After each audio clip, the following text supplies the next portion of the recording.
இங்கே வந்து மயிலை பார்க்க தான் போகிறோம். அங்கே பாருங்கள், ஓடுது பாருங்கள், தெரியுதா உங்களுக்கு? லைவாக உங்களுக்கு காட்டுறேன் பாருங்கள், போகுது பாருங்கள். நம்ம அது பின்னாடியே ஃபாலோ பண்ணிட்டு போகலாம் வாங்க.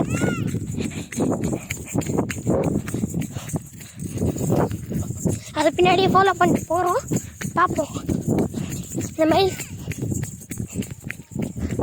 இங்கே தான் நம்ம பார்த்தோம், இங்கே போச்சுன்னு தெரியல, அதுக்குள்ளே இங்கே ஓடிடுச்சு.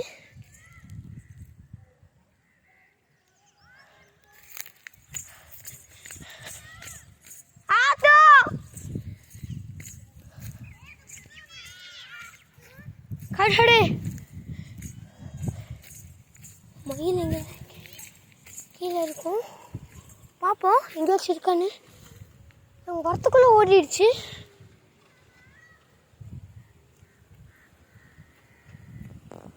எங்கேயாச்சும் இருக்கான்னு பார்க்கலாம் இந்த சைடு.